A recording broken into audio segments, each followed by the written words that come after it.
इस टाइम जो अमेरलस लिली खिलते हुए बहुत ही अच्छे लगते हैं। तेज गर्मी पड़ रही है और ये कितने प्यारे लग रहे हैं, और वो भी बच्चों की खेलने वाली छोटी सी जो 10 रुपए वाली, ये जो देख रहे हैं बकेट, इसमें गली मोहल्ले में जो बिकने वाली, तो इसमें से कुछ बल्ब मैंने निकाल लिए हैं, तो मैं वो आपको वीडियो बना के उसका दिखाऊंगी किसी दिन। और ग्रो करने के लिए, नहीं तो इसमें ढेर सारे जो है फूल आने हैं। तो ये देखिए बर्ड्स भी निकल रहे हैं, न्यू तैयार हो रहे हैं। नमस्कार जी, मैं मंजू। तो आज मैं आपको सीड से एप्पल ग्रो करना सिखाऊंगी, और कुछ मैंने ग्रो किए हुए हैं तो उनके रिज़ल्ट्स दिखाऊंगी। और कुछ दिनों पहले आपको याद होगा कि गर्म जगहों में जो एप्पल लग जाता है, हरिमन 99 वाला, तो वो मैंने ग्रो किया था ऑनलाइन।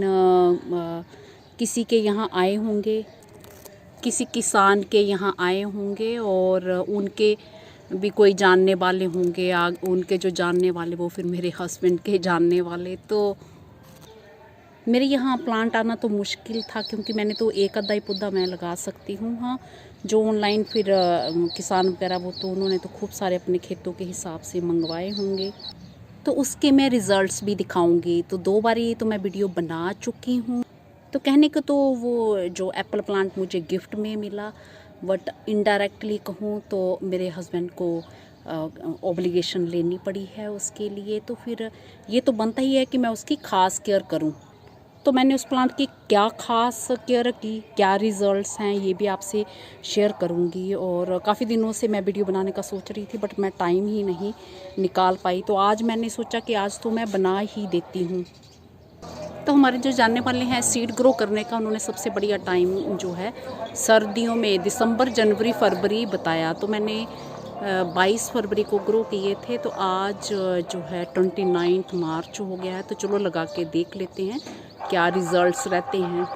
तो किसी भी जो गार्डन की अच्छी आपकी सॉइल है, पोटिंग मिक्सचर है, उसमें आप ये इजीली ग्रो कर सकते हैं। तो ये मैंने 22 फरवरी को लगाए थे, और 1 मार्च को ये निकलना उगना शुरू हो गए थे। 1 हफ्ता टाइम इन्होंने लिया है, और कुछ फिर बाद में भी निकलते रहे हैं।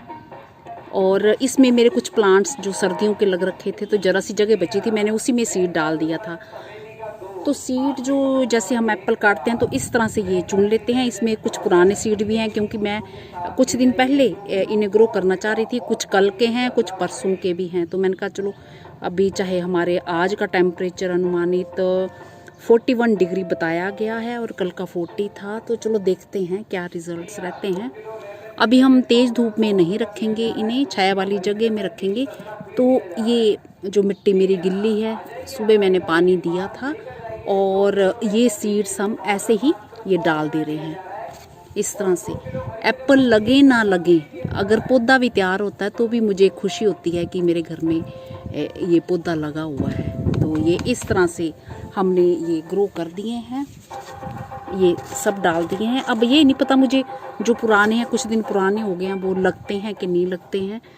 और ये कल वाले और जो परसों वाले, इनकी तो होप मैं कर ही सकती हूँ। तो ये बस इस तरह से ये हमने लगा दिए हैं। और दीवार के साथ आजकल चूँकि टेम्परेचर बहुत ज़्यादा हो गया है, तो अब दीवार के साथ नेट के नीचे आप इन्हें रख सकते हैं। यहाँ पे ठंडी जगह हो वहाँ पे आप रख सकते हैं।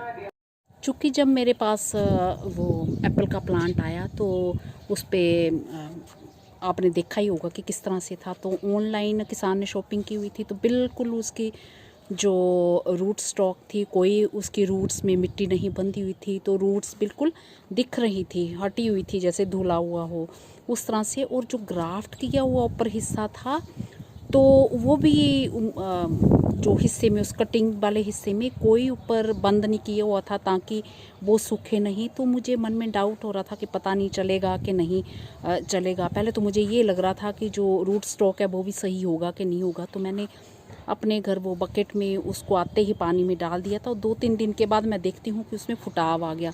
तो चलिए, एक मुझे थोड़ी खुशी मिली कि जो रूट स्टॉक है वो सही है, तो थोड़ा उसमें और भी फुटाव आना शुरू हो गया।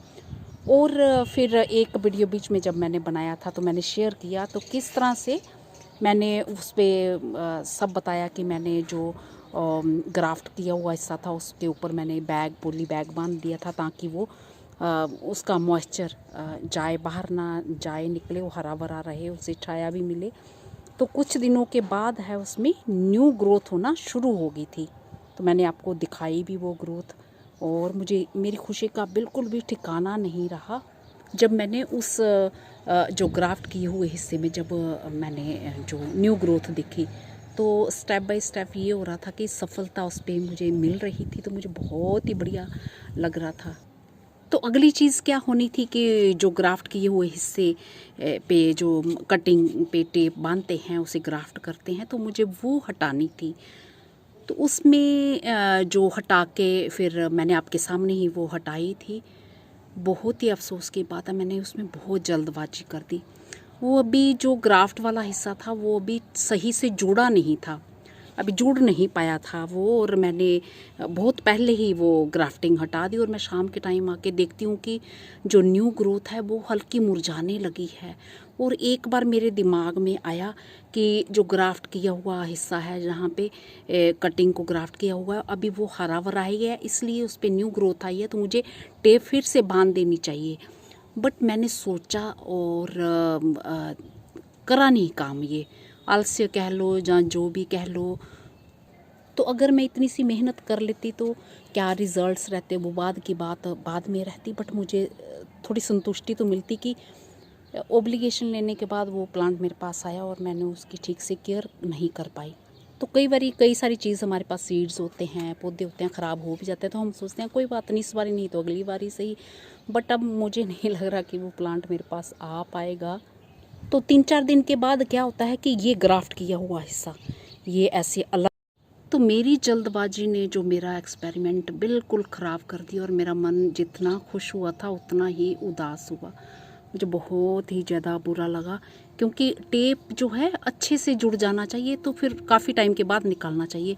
तो इस तरह से ये जब ये सूख गया, ये तो मुझे इतना बहुत ही बुरा लगा 3-4 दिन के बाद इस तरह से। तो ये जो ग्राफ्ट किया हुआ हिस्सा जो एप्पल का वो जुड़ा ही नहीं था। अभी अच्छे से जोड़ पड़ जाता उसमें तो मुझे निकालना चाहिए था। जुड़ा तो था उसमें, पर अभी वो जो जुड़ने की शुरुआत होती है तो वो अभी चल रहा था, अच्छी तरह से नहीं जुड़ा था। बस टेप मुझे नहीं निकालनी चाहिए थी। तो मुझे इतना दुख हुआ इस चीज़ का कि मैं क्या बताऊं।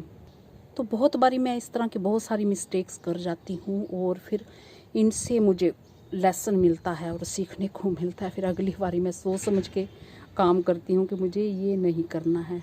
तो मेरा ख्याल है इस तरह की गलतियाँ आपसे भी कई बारी बहुत बारी होती होंगी, तो मेरे से तो बहुत बारी होती हैं। और भी घर के दूसरे कामों में मैं बहुत बारी मिस्टेक्स करती हूँ, और कई बारी तो मैं उनको रिपीट भी करती रहती हूँ। फिर सोचती हूँ अरे ये तो मैंने पहले भी इस तरह से मिस्टेक की थी और अभी फिर से होगी। तो चलो इसी तरह से दुनिया चलती है। और ये मेरा क्यूट सा जो वाटर लिली देख रहे हैं, तो मुझे नहीं पता कि ये वाला एप्पल का प्लांट मेरे पास दोबारा आएगा कि नहीं आएगा। हाँ, जब मैं हिमाचल जाऊंगी तो फिर मैं ज़रूर ट्राई कर सकती हूँ, नर्सरी में होगा तो मैं ला सकती हूँ।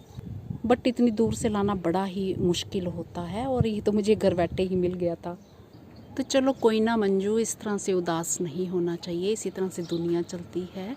गलतियाँ तो इंसान से होती ही रहती हैं, तो इस तरह की गलतियाँ कर के ही हम सीखते हैं।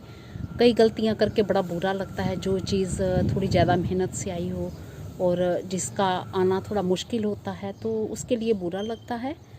बाकी तो चलो ये सब चलता ही रहता है। और ये जो मेरे ज़ीनिया देख रहे हैं 57 डेज़ के बाद सीड सोइंग के खिलना स्टार्ट हो गए, तो ये बहुत दिनों से खिल रहे हैं इस तरह से, बहुत खूबसूरत लग रहे हैं। मेरा ख्याल है मेरा वीडियो आपको पसंद आया होगा, और मेरे बहन भाई जो इस तरह से ग्राफ्टिंग वगैरह करते हैं, हालांकि ग्राफ्टिंग मैं भी खुद कई सारे पौधों में मैंने ग्राफ्टिंग की है, करना सिखाया भी है। ऐसा नहीं कि ग्राफ्टिंग के बारे में मुझे जानकारी नहीं थी। तो पता नहीं, कई बार ऐसी गलतियां हो जाती हैं इंसान से। जब बहुत ज़्यादा एक्साइटमेंट भी किसी चीज़ की होती है ना, बहुत खुशी होती है, तो उससे भी हम जो है बहुत सारी मिस्टेक